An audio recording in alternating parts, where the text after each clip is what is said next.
back, everyone. We're now on quite an exciting part of our story, and we are starting chapter 6 of The Firework Maker's Daughter. How they did it, Lilla never knew.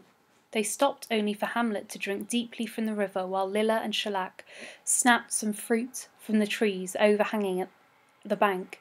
But after hours and hours of pounding and trudging, and half running on blistered feet, they came to the outskirts of the city. The sun was setting. Of course, Hamlet attracted a lot of attention as soon as he was seen, because everyone knew that the white elephant had escaped. Soon they were surrounded by a curious crowd, all trying to touch Hamlet for luck. And before they got anywhere near the palace, they could move no further. Lilla was nearly weeping with fear and impatience. "Have they killed my father yet? Is Lachlan still alive?"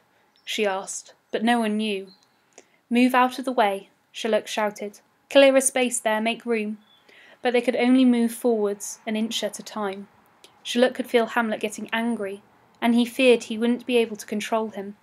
He stroked the elephant's trunk to try and keep him calm. Then they heard shouts and the clash of swords from somewhere ahead, and the crowd parted at once. Word had reached the palace, and the king had sent his special and particular bodyguard to escort Hamlet back to his royal home. "About time too," said Shellac to the general in charge. "Come on, we're in a hurry. Clear the streets and stand aside." So the three of them, burnt and blistered and dusty and exhausted, were escorted into the palace by the splendidly uniformed bodyguard, who tried to look as if they'd found Hamlet all by themselves. Poor Lilla's heart was beating like a bird caught in a net. "Prostrate yourselves," said the special and particular guard. "Grovel. Face to the ground, especially yours, boy." They knelt on the stones of the courtyard, in the light of the flame torches, and the special and particular guard lined up to present arms as the king came in. His Majesty stood in front of them.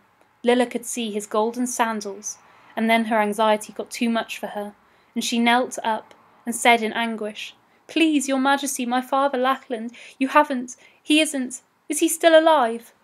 The king looked down sternly. "He will die tomorrow morning," he said. "There is only one penalty for what he has done."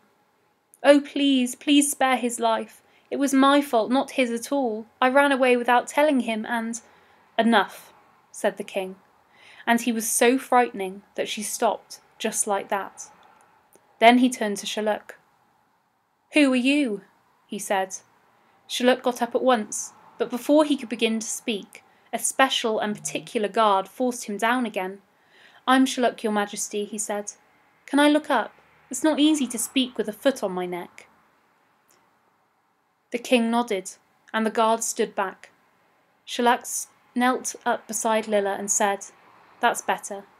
You see, your Majesty, I'm the elephant's special and particular groom, in a manner of speaking. He's a delicate beast, and if he's handled wrong, there'll be no end of trouble. And as soon as I found out he'd escaped, I set off at once, your Majesty. I swam across the river, and I climbed mountains, and I fought my way through the jungle, and—" Suddenly, all the breath was knocked from Shellac's body as he sprawled on the ground again. Something soft had knocked him in the middle of the back, and he knew it was Hamlet's trunk.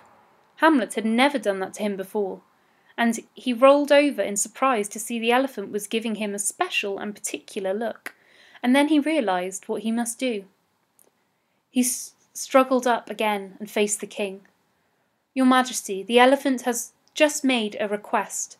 He and I got this unusual way of communicating, you see. He is asking for an audience alone with your Majesty." Even the special and particular general could hardly restrain a snigger at the idea of an animal asking to speak to the king, but he changed it into a cough when the king glared at him. "Alone?" the king said to Shellac. "Yes, your Majesty." "The white elephant is a rare and wondrous beast," said the king. "For his sake, I shall grant his request, and if it turns out that you are playing a joke on me, you may be certain that tomorrow morning you will have very little to laugh about. General, take these two outside and leave me alone with the elephant." The guards hauled Lilla and Shellac out of the courtyard and into the kitchen compound, where the smell of grilling meat and spices reminded them both that they hadn't eaten for 24 hours. Don't worry, said Shellac. Hamlet will explain everything. Is he going to talk to the king then? I thought his talking was a great secret. These are special and particular circumstances.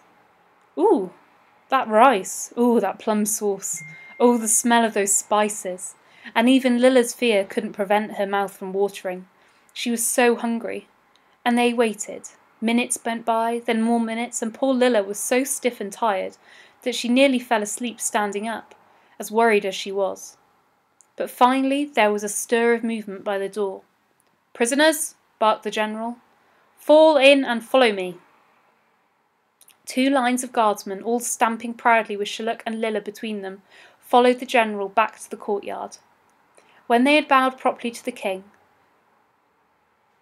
said, Firstly, for you, Shellac, I am suspending my judgment. I have it on good authority that you have never sought to harm the elephant, but I am not convinced that you are the best person to look after him. You are dismissed. Shellac swallowed hard and looked at Hamlet, and then the king turned to Lilla and said, I have considered your case very carefully. It is highly unusual, and this is my decision. I shall spare the life of Lackland and the firework maker, but only on one condition. Next week, as the whole city knows, we celebrate the festival of the New Year, and I have invited the greatest artists in fireworks from all over the world to contribute to a display. Now here is my plan. I shall announce a competition for the final night of the festival. A firework display will be put on by each of my invited artists, and Lackland and Lilla will take part as well. The prize, a golden cup, will be rewarded to the artist whose display receives the longest applause. That is all that the other competitors will know, but you and Lackland will know something else as well. If your display wins, Lackland will receive the prize and go free. But if you lose the competition, he loses his life too. That is my decision, and there will be no appeal. You have a week to save your father's life, Lilla. Guards, see them out, and release Lackland the firework maker into the care of his daughter. And Lilla barely had time to think before she found herself at a little side door of the palace, where a servant held up a flickering torch for her to wait by. But she didn't have to wait long. From behind the door came the sound of a chain falling to the ground, and then the door opened, and there was Lackland. Neither of them could speak, but they hugged each other so tightly that they could barely breathe. When they had enough, they realised how hungry they were, and hurried home. We'll get some fried prawns from the stall in the alley and eat them as we work, said Lackland. Have they told you what the king decided? Lilla asked. Yes, but I'm not worried. We'll have to work as we've never worked before, but we can do it. And Lilla forgot all about the royal sulphur and the free gifts. There was no time to wonder about them now.